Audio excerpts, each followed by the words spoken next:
cada martes está con nosotros aquí en el estudio Samuel Montañez, experto en finanzas. ¿Cómo estás, Samuel? Hola, muy bien, gracias, Rodrigo. ¿De qué vamos a hablar hoy? Bolsas. Vamos a hablar de las bolsas de valores y porque pues, normalmente uno habla del mercado financiero, los mercados financieros, pero pues, rara vez hablamos de las bolsas de valores, o sea, realmente hablando de la bolsa, no tanto del mercado de capitales, sino de la bolsa, el ente, el organismo que permite justamente que las empresas vayan a los mercados. Exactamente. Históricamente, en México hemos tenido una sola bolsa. Ahora, hay una historia más viejita, más en los años... De Holanda, ¿no? Exactamente. Y en propio México, donde se intentaron hacer más de una bolsa, no funcionó y terminamos con una sola bolsa, que era la Bolsa Mexicana de Valores históricamente. Ahora, la Bolsa Mexicana de Valores, algunas personas piensan que es como un organismo como gubernamental, que es el que regula y para que las empresas vayan a los mercados, y no, es una empresa privada. Y es una empresa privada que, de hecho, la propia empresa tiene sus acciones emitidas en la Bolsa Mexicana de Valores. O sea, tú puedes invertir en la bolsa. En la bolsa, exacto. En la compañía, en el edificio ese que está ahí en Reforma. Exactamente. Y de hecho, ellos se catalogan como una empresa de tecnología.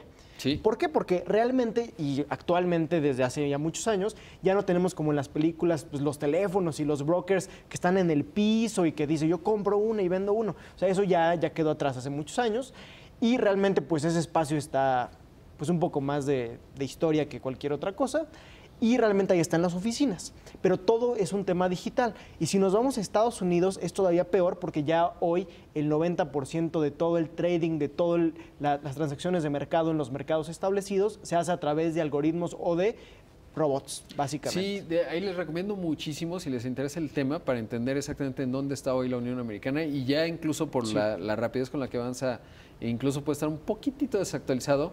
Hay uno que se llama Flash Boys, que lo escribió Michael Lewis y habla del High Frequency Trading, que es, imagínense, o sea, es tan importante el tiempo que han colocado cada vez más cerca las empresas de trading, es decir, los bancos, cerca físicamente de la bolsa con el objetivo de ganar 100 milésimas de segundo en colocar una orden de compra, porque bueno, hay todo un tema de manipulación, etcétera, pero es súper interesante cuando uno ve que en 5 segundos un día el Nasdaq cayó 7%, hizo un blip y luego se recuperó y te habla del nivel de automatización que tienen los mercados. Ahora, regresando a México, suena muy padre, Flash Boys, no sé qué, pero en México tenemos pocas empresas listadas, por un lado, y poca actividad bursátil para una economía, la 14ª, quinta, como uno lo quiera ver.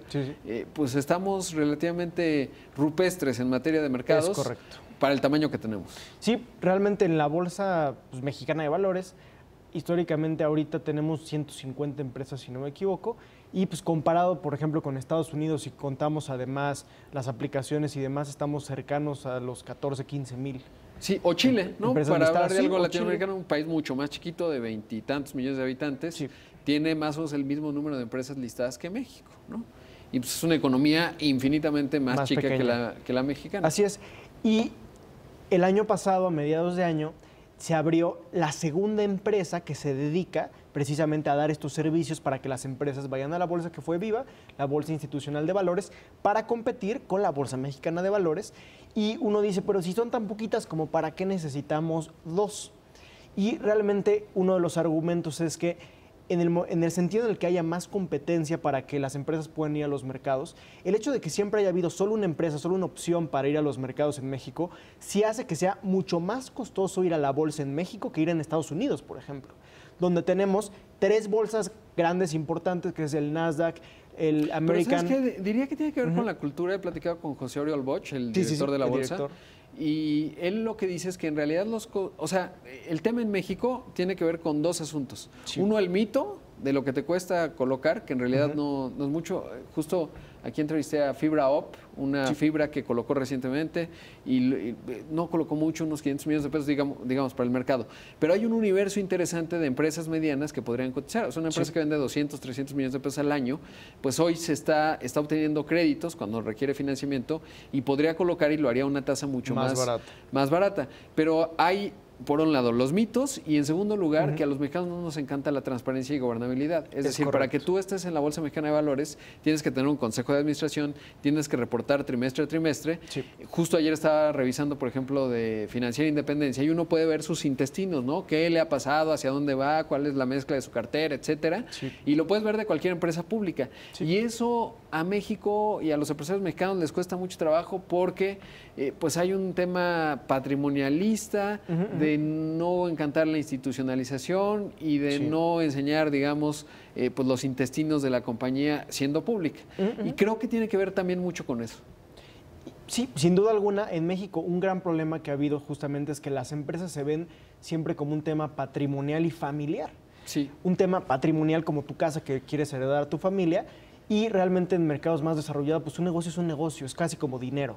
O sea, dinero Exacto. que te puedo dar sí, y además, por ejemplo, tú tienes recibir. y no están peleados, ¿no? Porque tú tienes una empresa como Bimbo, ¿no? Y ahí Daniel Serviche es el director general, presidente ejecutivo y director general, pero lo ves con criterios de mercado, ¿no? Es decir, tú ves, oye, el director reportó tanto, vendió tanto, su director financiero dijo tal, y puedes hacer un análisis, ¿no? Simplemente institucionalizar una empresa, incluso diría no está peleado con la familia.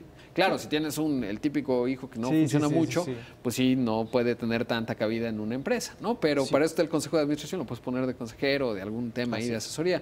Pero creo que tiene que ver con eso, más que con el costo per se de lo que... Pero también con lo que tú decías, en que pueda haber empresas medianas que sí, tal vez serían aptas para ir a los mercados, pero tal vez para el tamaño, la dimensión que hay que tener para el costo que hay en México, sí sigue siendo, digamos, en esa comparativa, caro ir al mercado.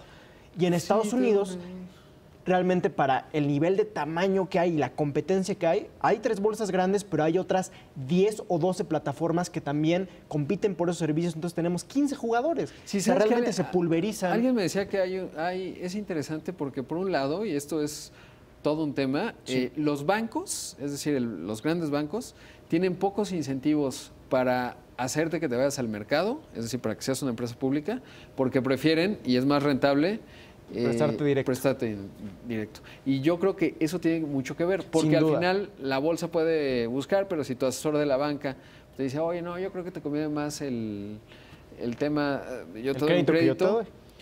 Eso yo creo, está poco detectado y poco hablado, pero creo que es uno de los grandes temas que hay un tema de incentivos que en parte, junto con lo que decíamos, la transparencia, etcétera. Pero bajo acceso al crédito en general. Pero no veo el costo tanto como una barrera de entrada, sino más bien como un tema. Ahora, qué bueno que esté Viva, hasta ahora no ha hecho una colocación, ¿no? Sí, de acciones, de empresas de acciones no. Ha sido muy, digamos que relativamente exitosa en colocaciones de inversiones alternativas, de instrumentos estructurados, o sea, CECADES, SERPIs y este tipo de vehículos, y también le están apostando mucho a, digamos, a la vinculación internacional de las cuentas de inversión con otros mercados. Sí. Bueno, ¿y sabes qué otro factor falta? El inversionista. Porque en México, al final, son 200,000, 300,000 inversionistas en mercados y con ese universo no llegas muy lejos. O sea, necesitas que más mexicanos le entren al mercado. Y ya muchísimas casas de bolsa desde el año pasado, una en particular, sacó un producto para que puedas invertir, si no mal recuerdo, 1,000 pesos. Sí, GBM. Bueno, hay varios, ¿no? Está Actinver, que ha hecho las cosas bien. GBM, está Vector, me parece. O sea, empieza ahí, pero ya 1,000 pesos, hace creo. falta... O sea, ya es un acceso muy barato, ¿no? Pues, Samuel, un gusto platicar contigo.